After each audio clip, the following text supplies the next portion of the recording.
Okay, so this is a Porsche 928 engine, 32 valve, 5 litre, and it has the usual or common problem of a broken crankshaft position sensor, CPS, which is located there, and someone's tried to get it out and managed to snap the top off, and as I say, that's very common.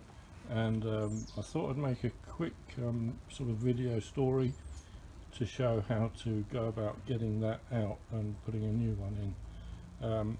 Fortunately, I've got this engine obviously out of the car, so access is a lot easier. There's normally a load of gubbins here regarding the throttle cable pulley and a couple of fuel pressure units and pipe work and so on, so it's quite hard to get at. It's underneath the main air filter box at the back of the engine, and anyway, I'll make this little video to show how to get that out and put a new one in.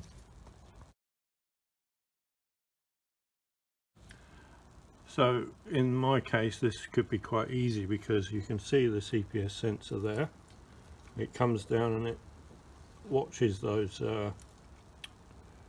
flywheel markers, or whatever we want to call them. They're not really teeth, going past, and then there's a gap which tells it when it's at when the engine is at top dead center. So you see the gap there.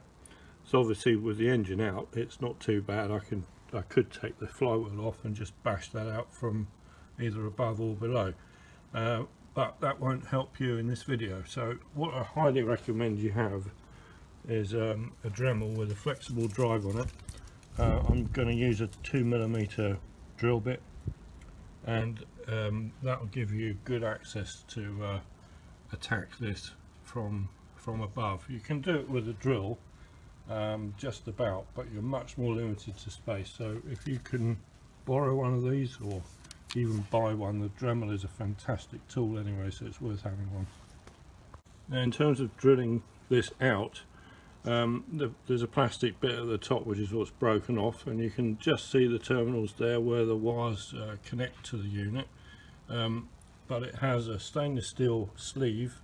I'll show a picture of a new one later on, and obviously the problem is really that the stainless steel and the alloy, when they're in conjunction with each other and that is pushed in that quite tight hole, this white aluminium corrosion that you always get will occur in here, and it will seize that in place.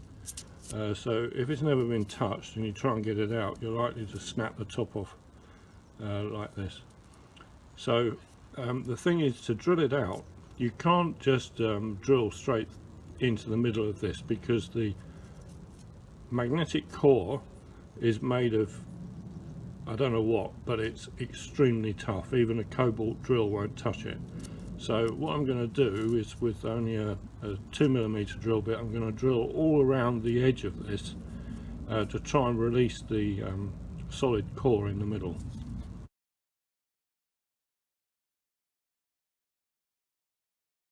So after a bit of drilling all around the edge and digging around with a screwdriver and so on, you'll see the solid core, which I was talking about earlier, which is made of incredibly tough stuff. You can't drill it in any way. So the idea is to keep going, drilling all around the edge until eventually you can release that core in the middle and get it out with some pliers, screwdriver and so on.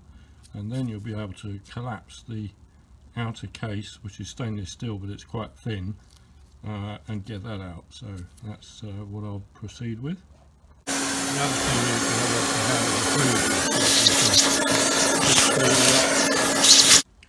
so keep drilling and digging until you get to the point where this magnetic core in the middle starts to wobble.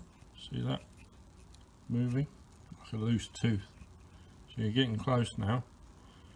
More digging, more drilling.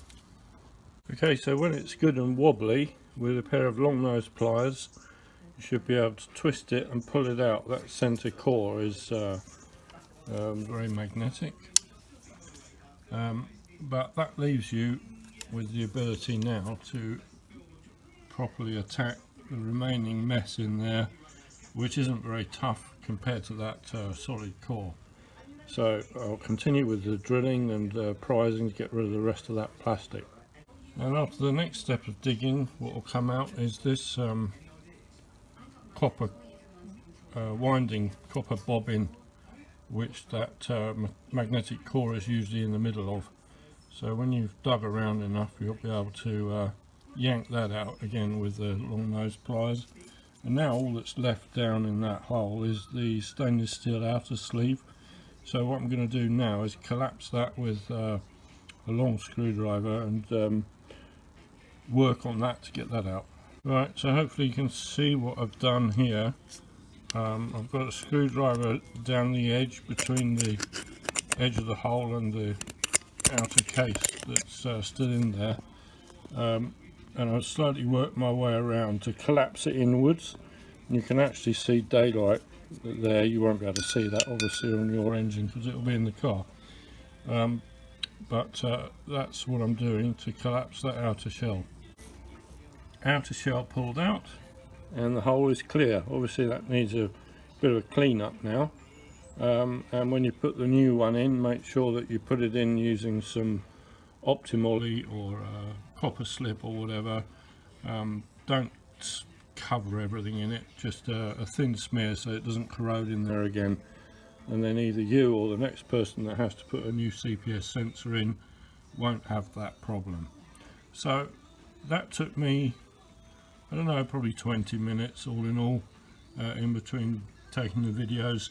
It's going to take you about that or longer, you know, if it's in the car. Obviously the access is not as easy, but as long as you remove enough, you know, don't try and do it without removing all of the gubbins that is all in the way, because it'll just make it take twice as long. It's easier to remove this stuff, shove it out of the way, hold it out of the way with a bit of string or whatever whilst you do this, and it'll just speed everything up. Okay, have fun, bye.